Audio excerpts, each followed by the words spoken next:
Hello, my name is Carrie Keith, and I teach English at West Springfield High School. I teach English 12, English 12 Honors, and Dual Enrollment, which is a college class from Nova that I teach at West Springfield. Exciting thing that's happened to me recently is that my daughter just graduated from George Mason, so that's exciting. She graduated with a degree in a Bachelor's of Science in Psychology, and she wants to continue on and get her master's in, I think, neuropsychology and research, so that's very exciting. Okay, so this is the what I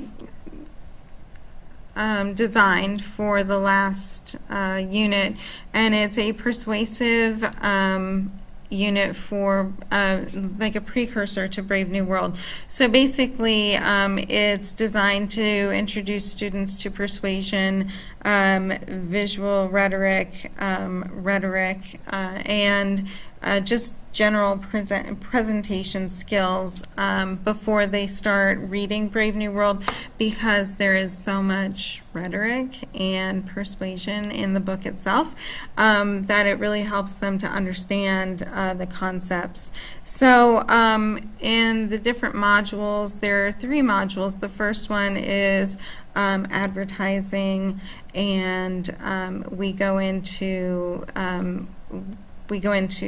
how to work with technology, first of all, and I have them create a web page where they define persuasion and rhetoric, and they build that for a database that they have then as a resource.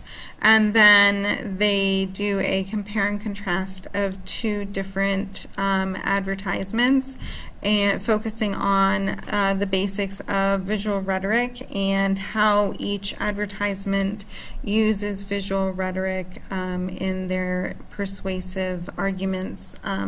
So the way that I did this was I created a video and an interactive image and a YouTube video, and all having to do with advertisements and visual rhetoric.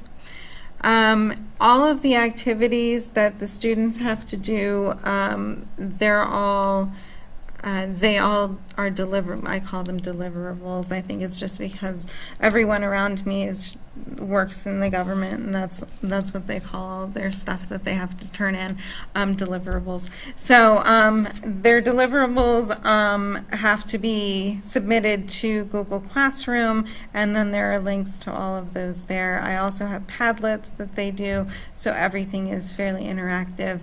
And I've created all of this so that hopefully my instructions are thorough enough that even if somebody was absent, they would be able to follow along. The second module is the persuasive essay, which is also very important, an important element of persuasion, because not just looking at it, but reading and writing persuasion. So they're supposed to have a persuasive topic and then create a persuasive essay, and I give them some videos to watch, and I have parameters of the essay and the requirements, and then I do have a rubric at the bottom so that everybody's on the same page as to what is expected of them. I go into basics about these statements and everything. So again, hopefully, even if somebody's out, they can follow along. So it's like a step-by-step, and this is several days worth of lessons how to do this. I even did a little Padlet, and I had one of my students from this year who did this activity graciously allowed me to use hers as an example of how to put like the information in the middle, and then the different subtopics on the outside, and everything. So let's see. All right, then I go into body paragraphs and how to do assertions and all of that, and how to do evidence sandwiches. That's what I like to call them. and conclusions, and we do have deliverables, and then the refutation paragraphs are also important, and then rough drafts. We do have peer review, which is of course always important, and I like to do that on Google Classroom, so we do integrate technology in that so that they do have the opportunity to see their comments and then see everybody else's comments, and then they have that to work from as they revise. The last module is the persuasive speech, which I like specifically because I do my speeches a little bit differently than I would say the traditional speech, in that I have them do it more like a TED Talk.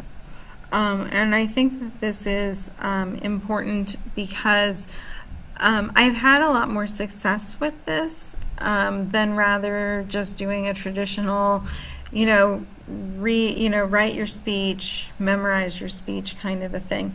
I do have them write a speech. I have them do an outline. I have them write a speech, but then I have them do redo their outline so that they chunk it so that it's memorable chunks of information, and then I have them do it like a TED Talk where they remember what they're supposed to say instead of memorize the speech, because the way that I see it and the way that I try and explain it to them, it's easier to explain, it's easier to discuss something than it is to remember word for word what you're trying to say or what was written on a piece of paper. And also, if you're trying to remember word for word what was written on a piece of paper, the minute you mess up, you're so caught up on what you messed up, then you just are kind of flustered for the rest of the speech.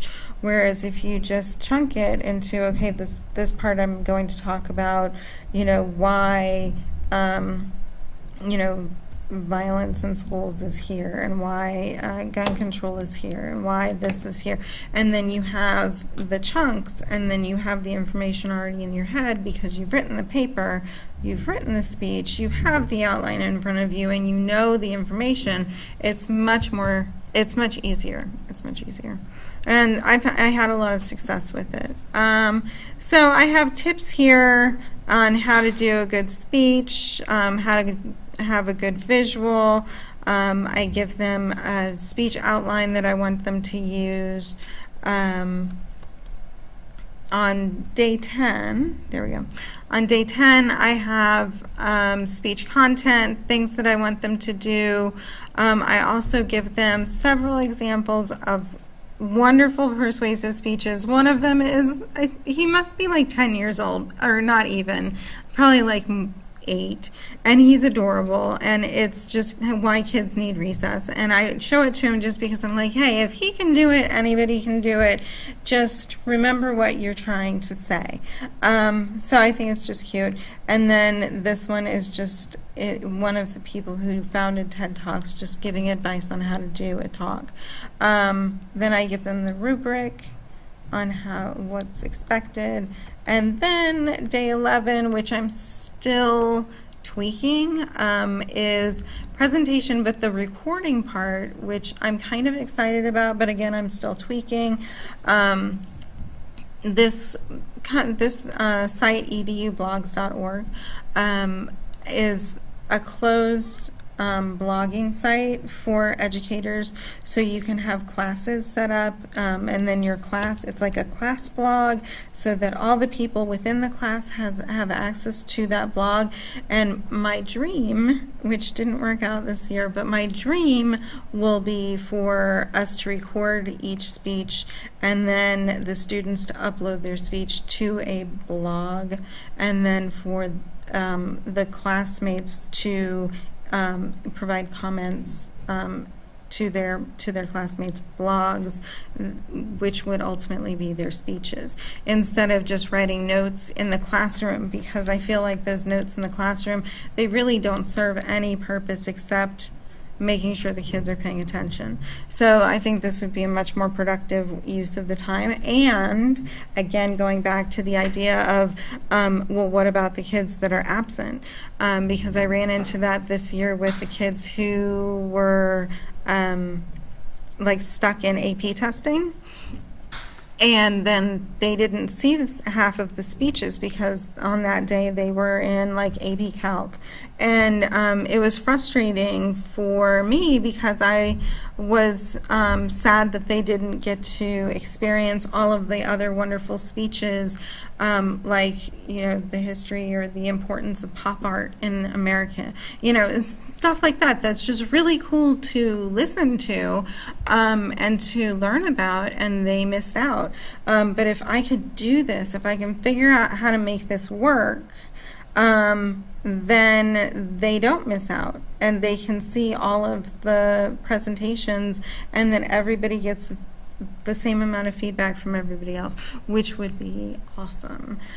So that's my dream, and hopefully I can make it work one of these days. Okay, so